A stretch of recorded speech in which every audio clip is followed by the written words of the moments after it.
जरा सोचिए, आपके घर में आपके बूढ़े माता पिता हैं, आपकी पत्नी और 2 बच्चे हैं। आप दिन रात मेहनत करते हैं ताकि उसका पेट पाल सकें। लेकिन क्या आपको पता है कि भारत सरकार की नजर में आपके माता पिता आपके परिवार का हिस्सा ही नहीं है? सुनने में अजीब लगा ना, लेकिन 8वें वेतन आयोग के पीछे का सबसे बड़ा शॉकिंग सच यही है।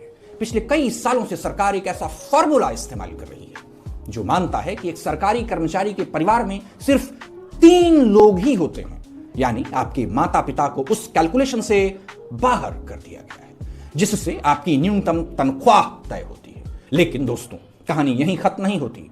असली पहेली तो अब शुरू होती है। आज के इस वीडियो में हम ऐसे गहरे सवालों के जवाब ढूंढेंगे जो आपकी जेब और आपके भविष्य से जुड़े हुए हैं। पहला सवाल, आखिर क्यों 1947 का एक पुराना फॉर्मूला आज 2026 में भी आपकी सैलरी तय कर रहा है? क्या सरकार जानबूझकर हकीकत से आंखें मूंद रही है? दूसरा सवाल, ये फिटमेंट फैक्टर का जादुई नंबर क्या है? गहराई से समझेंगे। क्या वाकई सिर्फ एक डिजिटल नंबर के बदलने से 18,000 की सैलरी 72,000 हो सकती है, या ये सिर्फ एक चुनावी सपना है?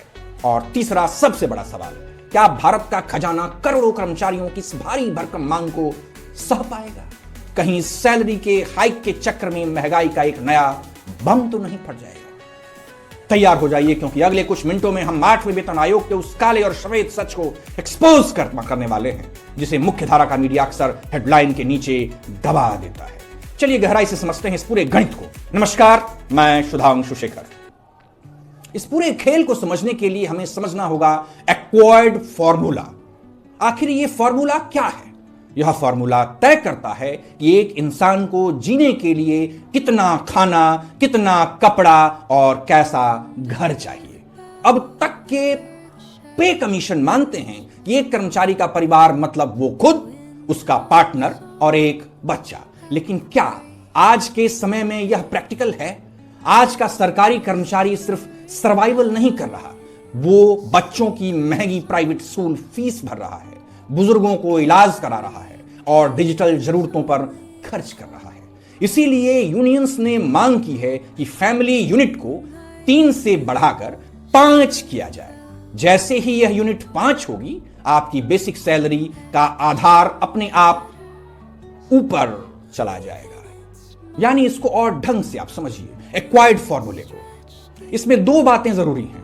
पहला कि आखिर आपकी जो बेसिक सैलरी है, जैसे अभी 18,000 है 7वें वेतन आयोग में, वो कैसे तय होता है?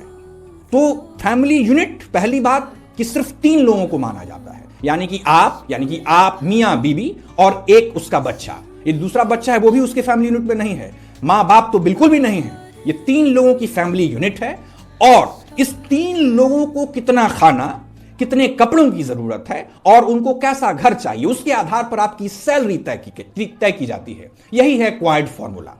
अब आगे बढ़ते हैं। अब आते हैं सबसे बड़े मुद्दे पर, फिटमेंट फैक्टर।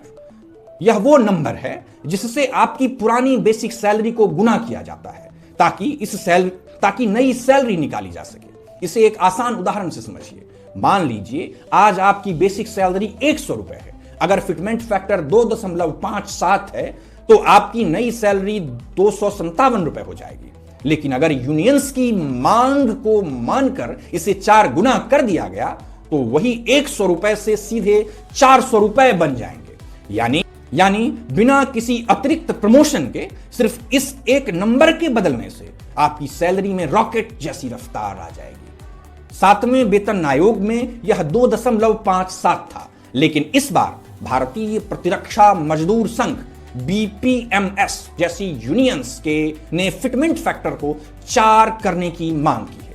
गणित समझिए, अगर फिटमेंट फैक्टर 4 हो जाता है तो आज की न्यूनतम सैलरी जो 7वें वित्त आयोग में 18,000 थी, 18,000 से सीधे 4 गुना, 18 गुने 4 मतलब 72,000 पहुंच जाएगी। यह सिर्फ तनख्वाह नहीं है, यह एक रिपल इफेक्ट है जिससे आपका HRA और पेंशन भी इसी अनुपात में बढ़ जाएगा। लेकिन क्या सरकार इतनी आसानी से मान जाएगी? अभी हाल ही में DA यानी कि महंगाई भत्ता में सिर्फ 2% की बढ़ोतरी हुई। लोग नाखुश हैं, पर सरकार का तर्क है कि वह पहले 12 महीनों के CPI-IW डेटा के हिसाब से चलती है। नियम यह है कि अगर आंकड़ा 2.9% भी आए तो उसे नीचे की तरफ यानी 2% पर राउंड ऑफ कर दिया जाता है। यानी कागजों पर महंगाई को मैनेज किया जाता है ताकि खजाने पर बोझ कम पड़े। पर सवाल यह है कि क्या जेब की महंगाई इस राउंड ऑफ को मानती है? यूनियंस ने अपना मेमोरेंडम सौंप दिया है। उन्होंने इसके पीछे कानूनी आधार भी दिया है, सीनियर सिटीजन एक्ट और सोशल सिक्योरिटी कोड 2020। इन दोनों कानूनों में माता पिता को परिवार का हिस्सा माना गया है।